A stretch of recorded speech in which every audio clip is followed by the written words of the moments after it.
5 minutes pour le bien-être. Avec votre thérapeute, Aurélie Depen.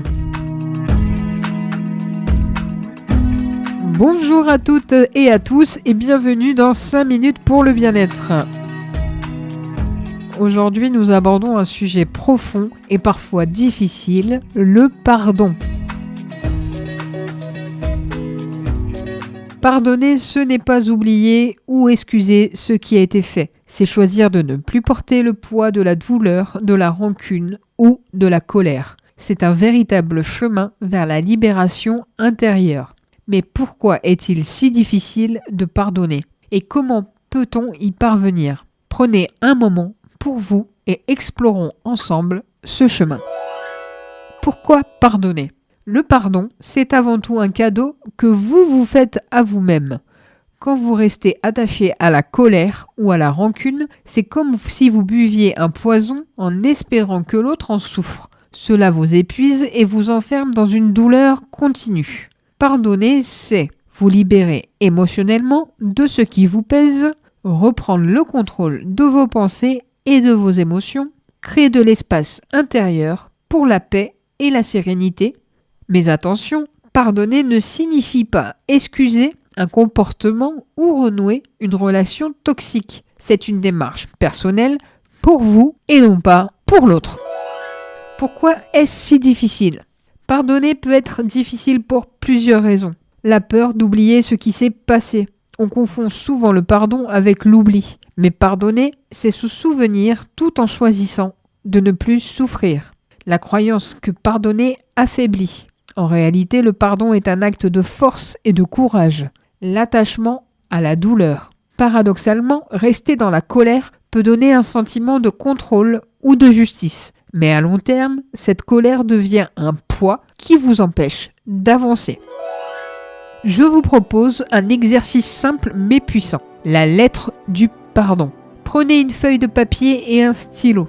Écrivez une lettre à la personne que vous voulez pardonner.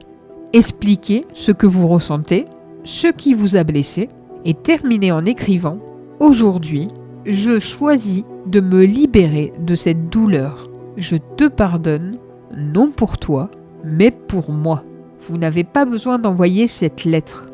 Vous pouvez la garder, la brûler ou simplement la relire pour ancrer votre décision. Rappelez-vous, le pardon est d'abord pour vous et non pour l'autre. Cet exercice vous aide ainsi à exprimer ce que vous ressentez et à amorcer le processus de pardon. Petit conseil bonus. Souvent, on oublie de se pardonner à soi-même. Pardonner ses erreurs, ses choix ou même ses moments de faiblesse est essentiel pour avancer. Rappelez-vous, vous avez fait de votre mieux avec les ressources que vous aviez à ce moment-là. Et voici le mantra que je vous propose cette semaine. Je choisis de me libérer de la douleur et de faire place à la paix intérieure. Je choisis de me libérer de la douleur et de faire place à la paix intérieure. Répétez-le chaque fois que vous sentez une rancune ou une colère vous envahir. Ce mantra peut devenir une véritable ancre pour avancer. Voilà, c'est tout pour aujourd'hui. Merci d'avoir pris ces 5 minutes pour réfléchir au pardon. C'est un chemin personnel, parfois long, mais il mène toujours à plus de légèreté et de liberté intérieure. Prenez votre temps et soyez bienveillant avec vous-même dans ce processus. À très bientôt dans 5 minutes pour le bien-être et souvenez-vous, pardonner, c'est se libérer pour mieux avancer. Prenez soin de vous et à très vite. Merci d'avoir partagé ces 5 minutes pour votre bien-être avec la thérapeute Aurélie Depen. Une émission produite par Espoir FM.